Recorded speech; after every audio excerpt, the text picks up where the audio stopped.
Wherever you go, whatever you do, throw a little at it. Omax, Vest and Briefs.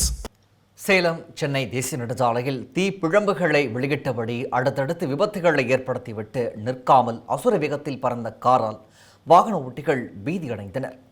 இது தொடர்பான விவரங்களை எமது செய்தியாளர் கண்ணன் வழங்க இருக்கலாம். கண்ணன், விவரங்கள். வணக்கம் பிரகாஷ். சேலம் சென்னை தேசிய நெடுஞ்சாலை, அதாவது சீலநாயக்கம்பட்டி பைபாஸில் இருந்து ஒரு கார் சர்வீஸ் சாலையில் சீறி பாய்ந்து வந்தது.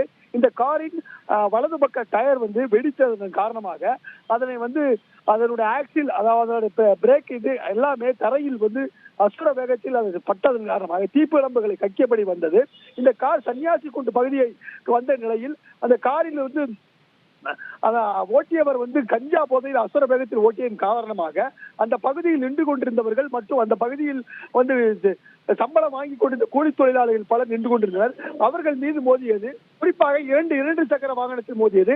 அதில் இரண்டு சக்கர வாகனத்தில் வந்த ஒருவரின் கால் துண்டாகி கால் அந்தரத்தில் பறந்ததாக கூறப்படுகிறது. அந்த காலை தேடும் பணிகள் நடந்து வருகிறது. ஆனால் அந்த கார் மொத்தம் 4 விபத்துகளை ஏற்படுத்திய வண்ணம் சென்றது.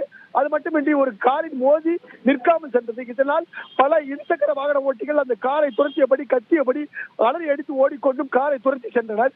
ஒரு வழியாக சன்னியாசி குண்டு பிரிவு ரோட்டுக்கு முன்பாக அந்த கார் வேறு வழியின்றி அந்த போதையாசாமி ஓரமாக நிறுத்திவிட்டார். இதனால் அவரை சூழ்ந்த பொதுமக்கள் அவரை பிடித்து வெளியே இழுத்தனர். அவர் போதையில் இருப்பு தெரிய வந்தது. அவரை கவனிப்பு செய்தனர். கவனிப்பு செய்ததோடு அந்த கார் மேலும் தீப்பற்றாமல் இருக்கிறதற்காக அவரை அணைக்கும் பணியில் ஈடுபட்டனர். உடனடியாக அணைத்தனர். இது குறித்து கிச்சிப்பாளையம் போலீசாருக்கு தகவல் கிடைத்தது.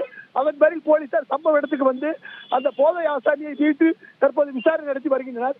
அதாவது அந்த போதை ஆசாமி சென்னையை சேர்ந்தவர் என்றும் நான் ஒரு வக்கீல் எனவும் தெரிவித்து வருகிறார். அவர் இந்த விபத்தில் தப்பிக்குவதற்கு வக்கீல் என சொல்கிறாரா, உண்மையிலே வக்கீல் தானா என்பது குறித்து போலீசார் தொடர்ந்து விசாரணை நடத்தி வருகின்றனர். தற்போது கார் அப்புறப்படுத்தும் பணிகள் நடந்து வருகிறது. இதனால் அந்த பகுதி பரபரப்பு ஏற்பட்டிருந்தது. பிரகாஷ்,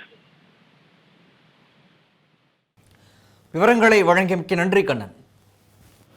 கார் அடிச்சுட்டு எங்களை எல்லாத்தையும் தூக்கிருப்போம். இங்க பாருங்க, டயர் போய் எப்படி அடிச்சுட்டு போறான் பாருங்க.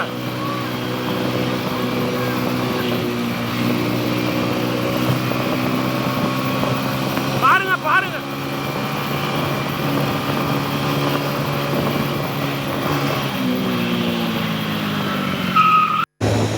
இங்க பாருங்க, எவ்வளவு பெரிய ஆக்சிடென்ட் பண்ணிட்டா ஒரு கார் அடிச்சுட்டு எங்களை எல்லாத்தையும் தூக்கிருப்போம்.